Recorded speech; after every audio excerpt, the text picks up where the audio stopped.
আসসালামু আলাইকুম। সম্মানিত ভিউয়ার্স, আশা করি সবাই ভালো আছেন। আমাদের আজকের পর্বে আলোচনার বিষয় হচ্ছে যে কেউ যদি আয়কর রিটার্ন রেডি করে জমা দেওয়ার পরে যদি দেখতে পান যে তার ফাইলটা ভুল হয়েছে বা ভুল রিটার্ন জমা দেওয়া হয়েছে, বা আয়করের যে হিসাব নিকাশ, এই হিসাব নিকাশের মধ্যে কোনো ভুল করেছেন, সেক্ষেত্রে তার করণীয় কি, এবং সেক্ষেত্রে সে কখন রিভাইস রিটার্ন জমা দিতে পারবে এবং কোন কোন ক্ষেত্রে তার রিভাইস রিটার্ন জমা দেওয়ার আর কোনো সুযোগ থাকবে না, এই বিষয় নিয়ে আমাদের আজকের পর্বে আলোচনা করব। তার পূর্বে এখনো যারা আমাদের ল ইন 5 মিনিটস এর এই চ্যানেলটি সাবস্ক্রাইব করেননি, তারা আইনের বিভিন্ন বিষয় সম্পর্কে জানতে আমাদের ল ইন 5 মিনিটস এর এই চ্যানেলটি সাবস্ক্রাইব করে আমাদের সাথেই থাকুন। আপনারা সবাই অবগত রয়েছেন যে আয়কর রিটার্ন দুই ভাবে জমা দেওয়া যায়। এক হচ্ছে অনলাইনে ই রিটার্নের মাধ্যমে, আর দ্বিতীয় হচ্ছে ম্যানুয়ালি সরাসরি অফিসে গিয়ে। তো আপনি এই ম্যানুয়ালি রিটার্ন রেডি করে জমা দেন অথবা অনলাইনে ই রিটার্নের মাধ্যমে রিটার্ন রেডি করে জমা দেন। আপনার যদি রিটার্নের মধ্যে কোনো ভুল হয়ে থাকে, সেক্ষেত্রে কিন্তু আবার আপনার রিভাইস রিটার্ন বা সংশোধিত রিটার্ন দাখিল করতে হবে। তো এক্ষেত্রে আপনার যদি ভুল হয়ে থাকে বড় ধরনের, আপনি যদি রিভাইস রিটার্ন দিয়ে থাকেন, সেক্ষেত্রে কিন্তু আপনি পরবর্তীতে দেখা যাচ্ছে যে ওই ভুলটার কাউন্ট হবে না। সর্বশেষ যে রিভাইস রিটার্ন দিয়ে ফাইলটা করলেন, ওই ফাইলটাই কিন্তু গ্রহণযোগ্য হবে।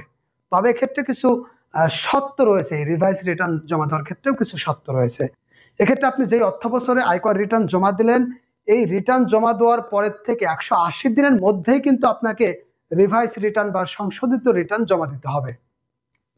অর্থাৎ আপনি যদি আপনার আয়কর ফাইলে ভুল করেন, সেক্ষেত্রে অবশ্যই 180 দিনের মধ্যেই আপনাকে সংশোধিত রিটার্ন জমা দিতে হবে। 180 দিন অতিবাহিত হওয়ার পরে আপনি আর এই সংশোধিত বা রিভাইস রিটার্ন জমা দেওয়ার সুযোগ পাবেন না।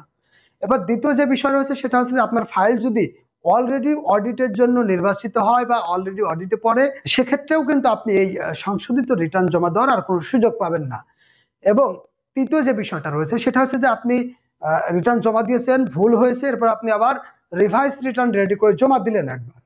তো একবার রিভাইস রিটার্ন জমা দেওয়ার পরে দ্বিতীয়বারও দেখলেন যে রিভাইস রিটার্নের মধ্যেও আপনার ভুল হয়েছিল, সেক্ষেত্রে কিন্তু আবার তৃতীয়বার রিভাইস রিটার্ন জমা দেওয়ার কোনো ধরনের সুযোগ নাই। অর্থাৎ প্রথম আপনি একটা রিটার্ন জমা দিলেন, সেই ফাইলে ভুল হয়েছে, এরপর আপনি রিভাইস রিটার্ন জমা দিয়েছেন এবং দেখতে পারলেন যে ওই রিভাইস রিটার্নের মধ্যেও ভুল হয়েছে, সেক্ষেত্রে কিন্তু দ্বিতীয়বার আর নতুন করে রিভাইস রিটার্ন জমা দেওয়ার কোনো সুযোগ আপনি পাবেন না। এজন্য আপনার আয়কর রিটার্ন রেডি, প্রস্তুত এবং জমার আগে অবশ্যই বারবার ফাইলটা ভালোভাবে দেখে শুনে বুঝে এরপরে কিন্তু আপনি ফাইলটা জমা দিবেন। আর যদি ভুল হয়ে যায় কারণ, সেক্ষেত্রে অবশ্যই 180 দিনের মধ্যে রিভাইস রিটার্ন জমা দিয়ে দেবেন। তা না হলে কিন্তু আপনি পরবর্তীতে এই ফাইল নিয়ে অডিট বা নোটিশ অথবা ফাইন বিভিন্ন সমস্যার সম্মুখীন হতে পারেন। আর এই রিভাইস রিটার্ন জমা দেওয়ার ক্ষেত্রেও কিন্তু আপনি অবশ্যই সতর্কতার সাথে রিভাইস রিটার্নটা জমা করবেন। কারণ এটা যদি দ্বিতীয়বার আবার ভুল হয়ে যায়, সেক্ষেত্রে আর সংশোধনের কোনো ধরনের উপায় বা সুযোগ কিন্তু থাকবে না। আর আপনি যদি অনলাইনে রিটার্ন জমা দেন, সেক্ষেত্রেও কিন্তু আপনার রিভাইস রিটার্ন অনলাইনে আর করার সুযোগ নেই, কারণ অনলাইনে শুধুমাত্র রানিং বছরের স্বাভাবিক রিটার্ন জমা দেওয়া যায়। আপনার ম্যানুয়াল হোক বা অনলাইন হোক, রিভাইস রিটার্ন দিতে গেলে সরাসরি কিন্তু অফিসে রিভাইস রিটার্ন জমা দিতে হবে। এবং আমি যে সত্যগুলো বললাম, এই সত্যগুলোর দিকেও খেয়াল রাখতে হবে।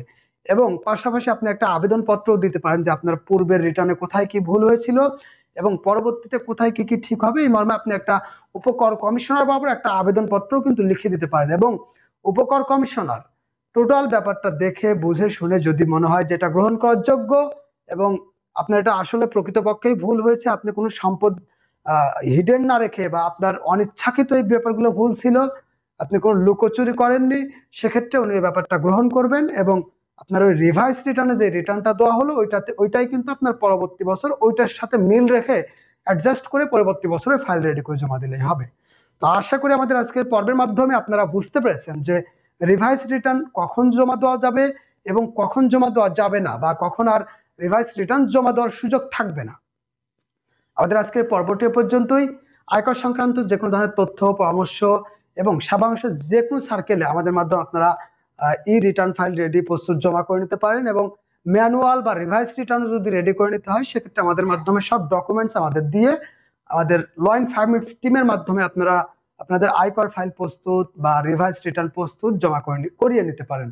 আমাদের আজকের পর্বটি পর্যন্তই।